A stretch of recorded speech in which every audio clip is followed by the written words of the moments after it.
అమ్మ ఈరోజు డిఫరెంట్ స్టైల్లో దొండకాయ ఫ్రై అయితే చేసింది. సో రెసిపీ మీరే చూసేయండి.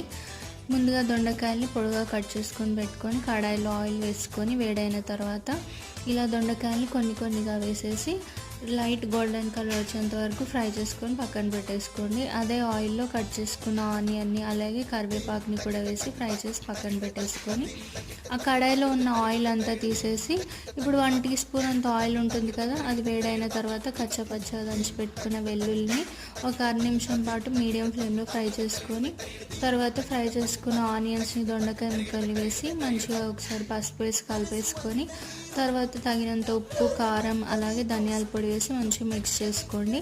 లాస్ట్లో కొద్దిగా కొత్తిమీర వేసుకోండి. అంతే, ఎంతో టేస్టీ డెలిషియస్ దొండకాయ ఫ్రై రెడీ. సో ఇదైతే టేస్ట్ చాలా బాగుందండి, సూపర్ ఉంది టేస్ట్. మీరు ఒకసారి ట్రై చేసి కామెంట్లో చెప్పండి. అలాగే వీడియో నచ్చితే లైక్ చేయండి.